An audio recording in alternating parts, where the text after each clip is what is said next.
The first class is once again class A when looking at the first octet of an IPv4 address. In other words, if we've got x.x.x.x, we're looking at the first octet or first 8 bits. The first octet always starts with a binary 0. So in the first octet or the first 8 bits, the first bit is set to 0. Now if we go through all the combinations in binary in the first octet, that means we'll end up with combinations from 0 in decimal up to 127 in decimal. So the range for class A addresses is from 0.0.0.0 up to 127.255.255.255. So for completeness, let's briefly look at that. Class A in the first octet has binary values where the first bit is set to 0. So the first entry would be 8 binary zeros, which equates to 0 in decimal. The next binary entry is 7 zeros and a binary 1, which equates to decimal 1. Going through all the combinations, 2, 3, 4, and so forth and so on, will end up at 127. So in the first octet, a class A address always starts with 0 for the first bit, and the combinations are from 0 to 127 in decimal. Now, as always in life, there are some exceptions. So in class A, there are exceptions where 127 is reserved for the loopback. I'll explain the loopback address in more detail in a moment.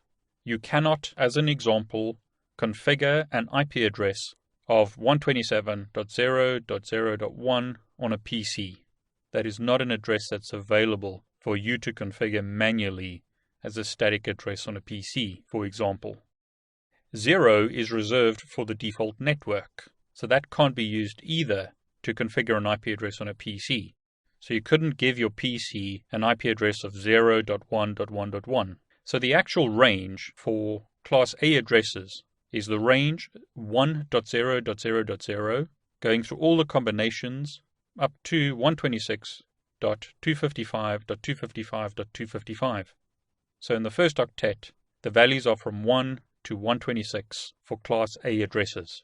Notice that on my PC, as an example, if I go to the local area connection properties and select IPv4, and then I try and configure an IP address of 127, the PC tells me that that's not possible.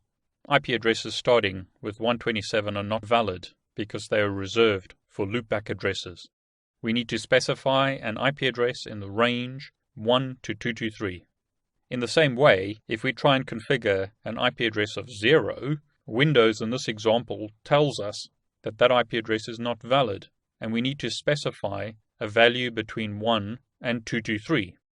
So class A addresses are in the range 1 to 126 in the first octet. So in summary, in a class A address, the first 8 bits denote network, and the last 24 bits denote host. This is determined by the IANA. So an address like 10.1.1.1 implies that this is a class A address. The first 8 bits is network, and the remaining 24 bits is host. The next class of address is class B. Class B addresses start with binary 10. Please note that's not 10 in decimal, it's binary 10. Class A addresses had the first bit in the first octet set to 0. On class B addresses, the second bit position in the first octet is set to 0. So if you go through all the combinations, you'll end up with numbers in the range 128 to 191. So class B addresses are therefore in the range 128 to 191 in the first octet. So in class B addresses, the first 16 bits denote network, the second 16 bits denote the host portion. So first 2 octets are network, the last 2 octets are the host portion of the address.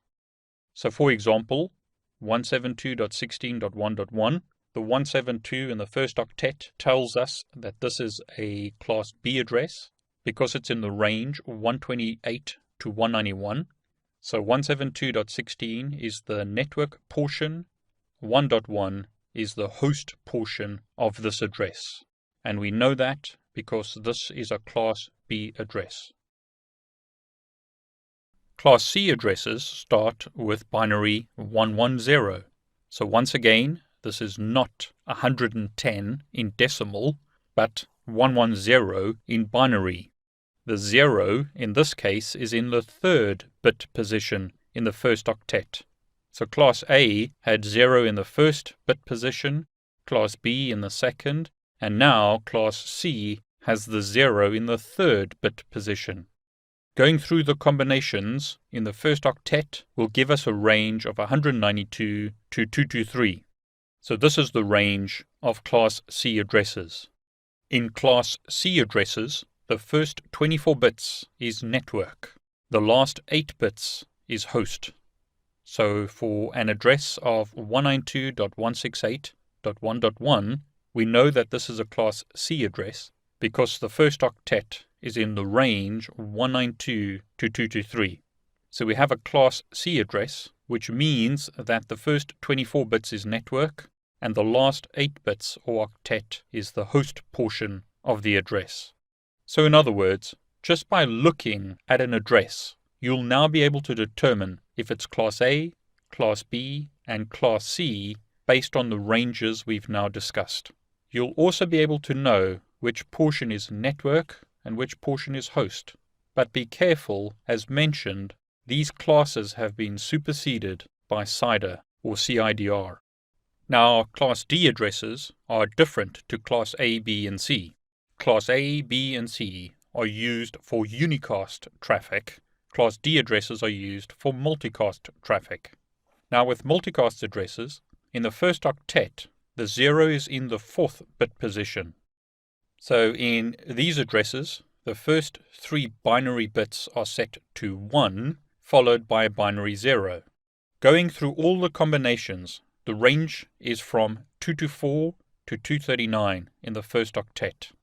So this is the range of multicast addresses in IPv4. So as an example, address 239.1.1.1 is a private multicast address which could be used internally within your organization. Other examples of multicast addresses include well-known multicast addresses for routing protocols such as OSPF. The OSPF routing protocol uses multicasts 224.0.0.5 and 224.0.0.6.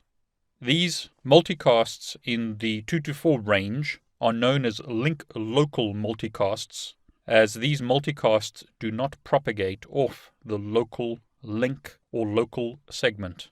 And multicasts in this range are often used by routing protocols such as OSPF, RIP, and others. A multicast implies once again that one device is talking to a group of devices rather than one-to-one communication. Class E addresses are reserved addresses. They start with 4 binary ones and are on the range 240.0.0.0 all the way to 255, 255, 255, 255, which is a reserved address for broadcasts. We'll talk about broadcasts in a moment, but once again, the important piece to understand here is that Class E addresses are on the range 240 to 255 in the first octet. Class E addresses are reserved addresses for both testing and other purposes. So, a Class A address uses the first 8 bits as the network portion.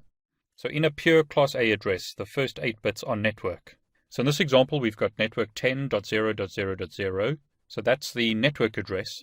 And we have an IP address of 10.1.2.3, which is the address configured on a host. So this is the host portion of the address, and this is the network portion of the address. Class A networks are once again in the range 1 to 126 in the first octet. So if a router, such as the one in this picture, receives traffic going to an IP address of 10.1.1.1, the router would know that the host is on network 10 because this is a Class A network. So in this case, it would route the traffic to the left-hand side. In the same way, if it receives traffic going to an address of 12.1.1.1, it knows that the host is on network 12, and it would therefore route the traffic to the right-hand side. This is the reason why 2 hosts can have the same host portion, So in this example, the host portion is 1.1.1 because they're on different networks. The network portion is different. The router can use the classful network, in other words, the first octet consisting of 10 or 12, to differentiate between multiple networks. So in this case, it's routing on the first 8 bits of the address. With Class B networks, the first 8 bits denotes the network portion of the address. So in this example, 172.16 is the network portion. So this is the network address, and a host may have an address such as 172.16.1.2, so 1.2 is the host portion of the address. Class B networks are in the range 128 to 191 in the first octet. So in the same way as the previous example, a router can route traffic to an address of 172.16.1.1 because it knows that the network is 172.16 and it can therefore route the traffic to the left-hand side. Traffic going to host 172.17.1.1 is routed to the right-hand side because the network portion is 172.17, whereas this host with IP address 172.16.1.1 has a network portion of 172.16. Routers can route correctly once again, even though the host portion is the same. In other words, in this example, it's 1.1, but in this case, the network portion is different, so routing takes place correctly. The router knows that these two hosts are on separate networks because the network portion is different. And in Class C addresses, 192.168.1.0 would be a network address. A host address would be something like 192.168.1.1. Class C addresses are in the range 192 to 223 in the first octet. So once again, there are two devices in this example, and they have the same host portion, in other words, .1. But the network portion of these two host addresses is different. On the left-hand side, we have 192.168.1, and on the right-hand side, we have 192.168.2. In Class C addresses, the first 24 bits, or the first 3 octets of an address denotes network, and the last octet, or last 8 bits, denotes host portion in a Class C network.